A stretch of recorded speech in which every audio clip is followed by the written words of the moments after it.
Lab grown diamonds గురించి మనం చాలా వింటున్నాం. ఒక్కసారి ఎప్పుడైతే ల్యాబ్ గ్రోన్ డైమండ్స్ వచ్చేసాయి మార్కెట్లోకి, రియల్ డైమండ్స్ కొనుక్కోవడం చాలామంది మానేశారు. ఎందుకంటే ల్యాబ్ గ్రోన్ డైమండ్స్ తక్కువ రేట్కి వస్తున్నాయి కాబట్టి. అండ్ చాలా వరకు చూస్తే కనుక అన్లెస్ ఎక్స్పర్ట్స్ అయితే తప్పితే ల్యాబ్ గ్రోన్ డైమండ్స్కి రియల్ డైమండ్స్కి తేడా కూడా కనిపెట్టలేకపోతున్నారు. ఇటువంటి టైంలో ఇప్పుడు ఇంకో కొత్త వార్త వచ్చేస్తుంది, ల్యాబ్ గ్రోన్ గోల్డ్. మనకు తెలుసు, బంగారం కావాలంటే భూమి లోపలికి వెళ్ళి చాలా తవ్వకాలు జరపాలి. బంగారం అనేది అందరికీ మక్కువే. అంతేకాదు, భారతదేశంలో బంగారం అనేది ఒక ఎమోషనల్ కనెక్ట్ అనమాట. ఎల్లో మెటల్ మీద అందరూ ఆసక్తి చూపిస్తారు. అంతేకాదు, విపరీతంగా బంగారం ధరలు కూడా పెరిగిపోతున్నాయి. ఈ టైంలో ఒక కొత్త వార్తలోకి వచ్చింది అండ్ కంప్లీట్గా ఈ న్యూస్ స్ప్రెడ్ అయిపోతుంది అనమాట. ఇదే ల్యాబ్ గ్రోన్ గోల్డ్.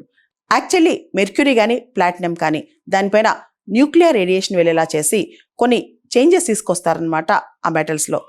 తద్వారా బంగారాన్ని తయారు చేస్తున్నారంట.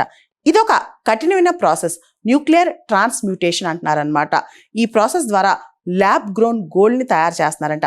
ఇలా చాలా దేశాలు ఎక్స్పెరిమెంట్ కూడా చేస్తున్నాయి. అయితే దీనిలో చైనా ముందంజలో ఉందని కూడా అంటున్నారు. కానీ ఇప్పటికీ ఈ ప్రాసెస్ ద్వారా బంగారం తయారు చేయటం అనేది చాలా ఖర్చుతో కూడుకున్న పని కాబట్టి బంగారం రేట్లు తగ్గట్లేదు. ఈ బంగారం ఎక్కువగా మార్కెట్లోకి రావట్లేదు. భవిష్యత్తులో అతి చౌకగా ఇలాంటి ల్యాబ్ గ్రోన్ గోల్డ్ కనుక తయారు చేస్తే రియల్ బంగారానికి వాల్యూ తగ్గి ఈ ల్యాబ్ గ్రోన్ బంగారమే మార్కెట్లోకి వస్తుందని కూడా నిపుణులు చెప్తున్నారు. అయితే ప్రస్తుతం దీని మీద భయం ఏం లేదు, కానీ భవిష్యత్తులో ఈ ల్యాబ్ గ్రోన్ గోల్డ్ అనేది తక్కువ రేటుకి కనుక గ్రో చేయగలిగితే ఆ తర్వాత అసలు అదే గోల్డ్ ఎక్కువగా మార్కెట్లోకి వచ్చే అవకాశం కనిపిస్తోంది.